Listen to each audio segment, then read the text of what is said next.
Olá, minhas amigas e meus amigos. Na luta pela democracia, na resistência contra o fascismo, as imbecilidades e a estupidez.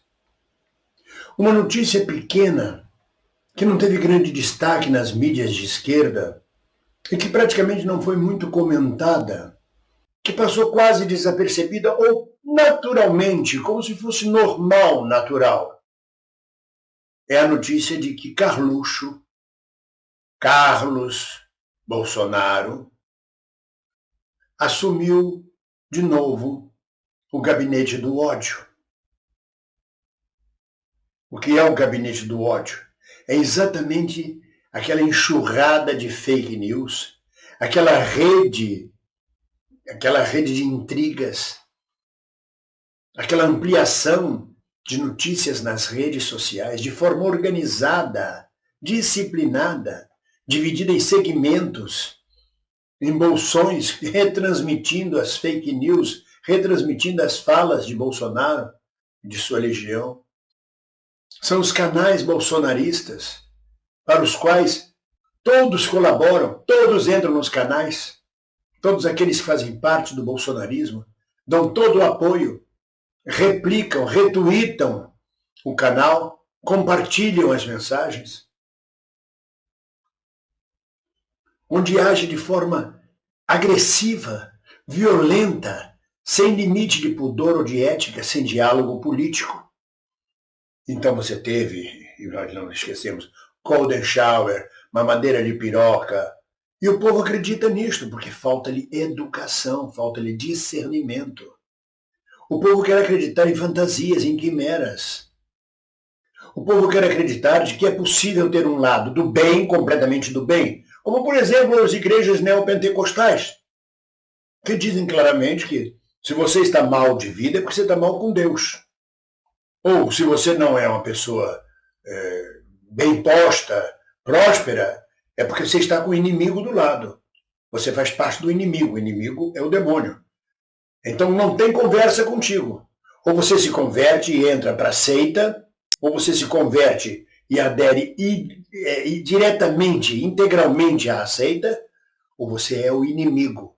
Aliás, muitos sacerdotes neopentecostais chamam o demônio de o inimigo.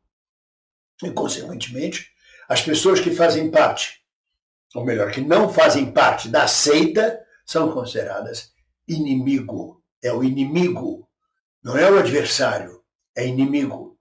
Da mesma forma, o bolsonarismo. A partir de Olavo de Carvalho e a partir de Bolsonaro, a partir do gabinete de ódio, quem não pensasse como eles era considerado inimigo e não adversário político. Inimigo precisa ser destruído. E nessa luta vale tudo. Vale qualquer vilipêndio, vale qualquer fake news. Agora mesmo na CPI, o senador disse, os governadores do Nordeste, já localizou, já segmentou, já colocou como os governadores do Nordeste. Estão comprando oxigênio e insumos lá na mão dos traficantes de maconha, lá do Nordeste.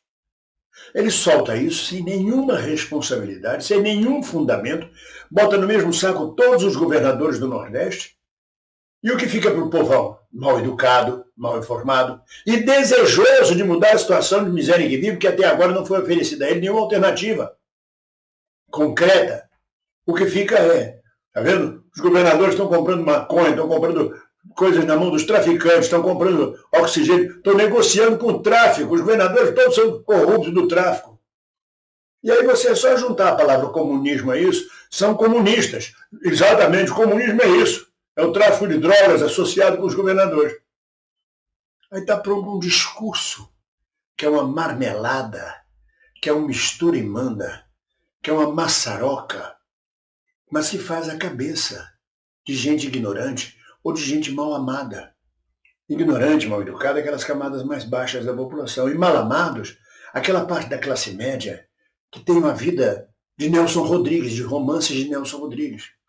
A filha degenerada, o filho drogado, a mulher traindo, ele corno. Aquela todos os desejos frustrados, a sexualidade não realizada, ou seja, o ódio em pessoa.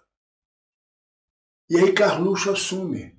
Neste momento em que Bolsonaro está nas cordas, Carluxo assume ou reassume o gabinete do ódio. Por que Carluxo? Porque é ele um dos fundadores e criadores do gabinete do ódio. A CPI, os inquéritos, todos indicam isto. É quem melhor domina o gabinete do ódio. Tem juventude, tem força para isso. Sabe manipular essas redes sociais. E pela primeira vez, eles estavam calmos e quietos porque tinham praticamente anulado a oposição. Bolsonaro estava sozinho dizendo o que queria, fazendo o que queria, e a gente timidamente nas redes sociais, no YouTube, falando a mesma conversa fiada, porque é uma conversa fiada. Dizer, Bolsonaro falou isso, Bolsonaro falou aquilo, Bolsonaro falou isso, Bolsonaro falou aquilo. Então eles não precisavam ativar tanto, de tamanha intensidade o gabinete do ódio. Mas agora, com Bolsonaro nas cordas, é preciso voltar ao gabinete do ódio. É preciso mobilizar aquela horda gigantesca que nós vimos no 1º de maio, onde a esquerda foi incapaz de colocar gente nas ruas, porque não pode colocar na rua por causa do vírus, e nesse ponto a gente tem que defender a vida, onde cometeu erros e equívocos estratégicos gigantescos, porque de um lado tinha uma live das centrais sindicais e do outro tinha discurso do Lula. Tinha live do Lula. Dividiu completamente. Uma coisa esvaziou a outra. O que permitiu 200 mil dislikes no discurso de Lula. Por quê? Porque os bolsonaristas agiram certinhos, em consonância. Já estava em andamento a volta do gabinete do ódio. 200 mil dislikes. Então, minhas amigas e meus amigos, nos preparemos, porque vem aí de novo a pior baixaria que se pode imaginar. E ela vem pelo gabinete do ódio. Quando Olavo de Carvalho diz, lá atrás, quando começa o gabinete do ódio, quando chegar um comunista, quando chegar alguém com nhanhanhã de conversa de bem-estar social, não sei o que para você, você xinga ele, xinga, não quero ouvir, xinga, bota para correr.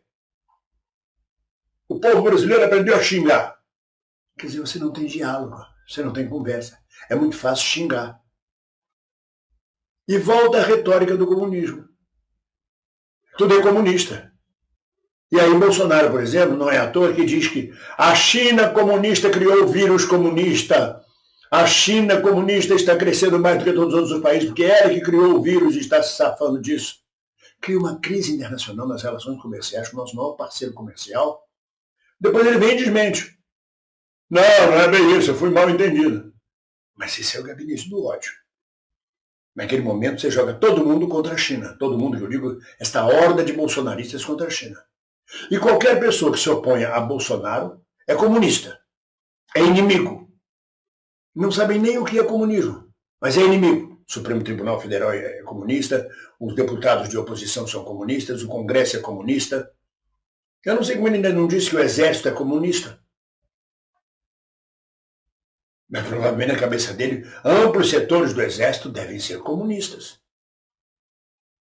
E o povo acredita nessa narrativa. É preciso uma narrativa de ódio, que capitaliza a miséria que nós vivemos, que junta ela com a falta de educação do nosso povo, com a ignorância e com a revolta.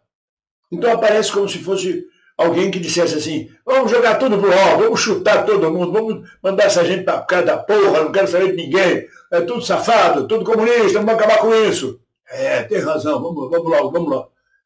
E aí você tem um processo anárquico, não no sentido do anarquismo ideológico tradicional, mas anárquico no sentido de não ter Estado, de não ter autoridade, de não ser a autoridade suprema de Bolsonaro e a voz de Bolsonaro. E a esquerda, e a oposição, independente de ser esquerda ou não, nisso tudo, está se preparando? Está atenta para o gabinete do ódio? Qual de nós, entre nós, você que está me ouvindo, que ouve este vídeo e vai compartilhá-lo com mais 10 pessoas? Os bolsonaristas fazem isto. Qual de nós que ouve este vídeo, que vê este vídeo e comenta este vídeo e dá like neste vídeo? Os bolsonaristas fazem isso. Qual de nós edita pedaços desse vídeo e manda para amigos? Os bolsonaristas fazem isso. E eles não são poucos, não. Não são apenas robôs, não. São centenas de milhares de bolsonaristas organizados. Eles aprenderam a se organizar.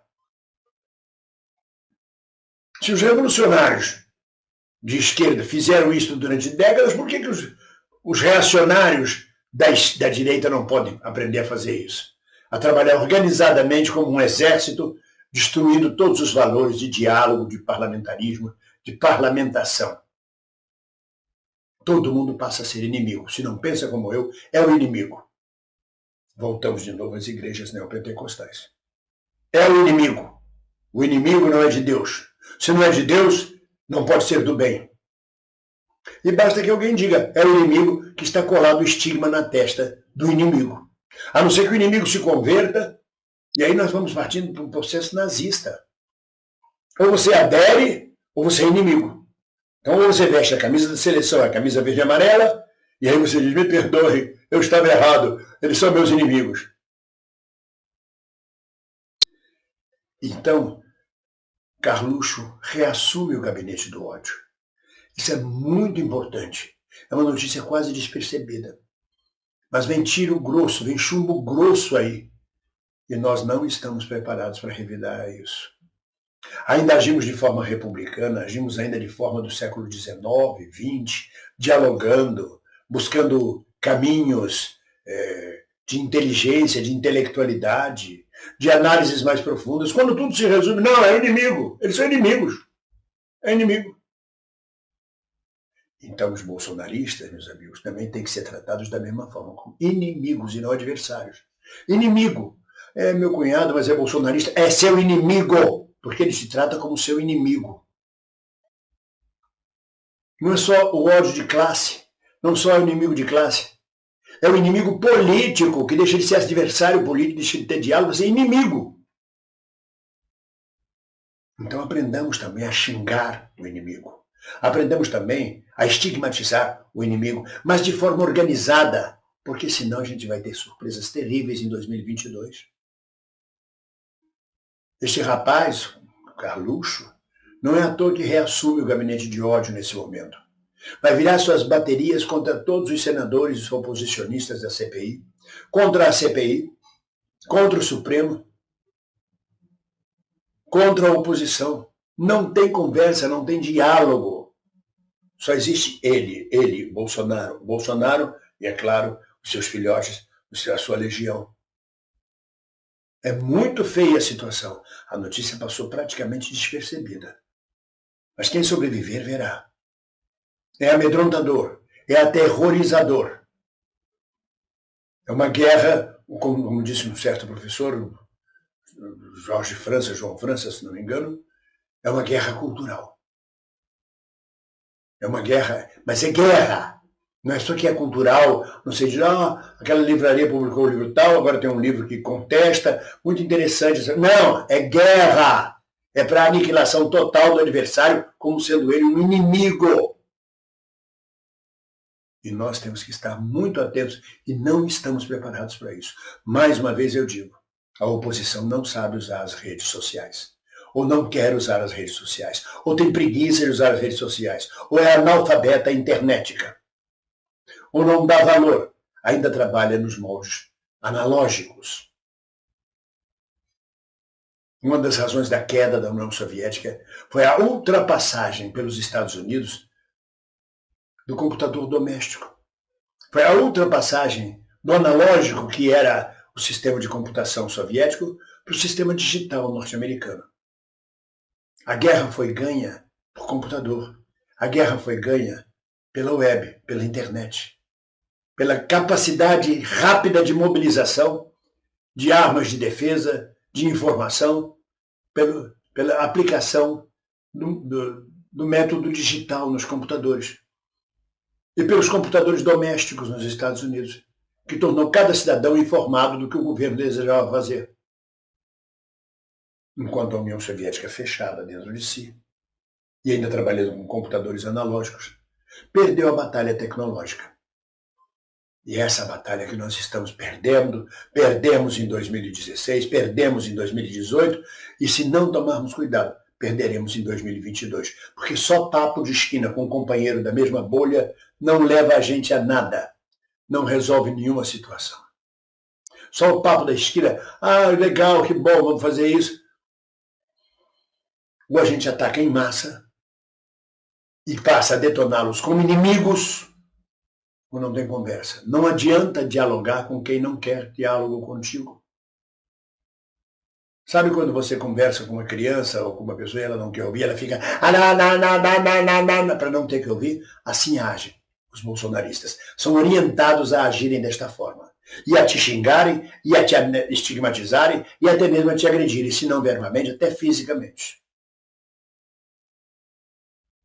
Quando chega um momento em que Niterói aplaude à noite, várias cidades do Brasil aplaudem a morte, quer dizer, aplaude a carreira, a vida de Paulo Gustavo, numa manifestação espontânea, não organizada pela oposição, porque acontece isso na história.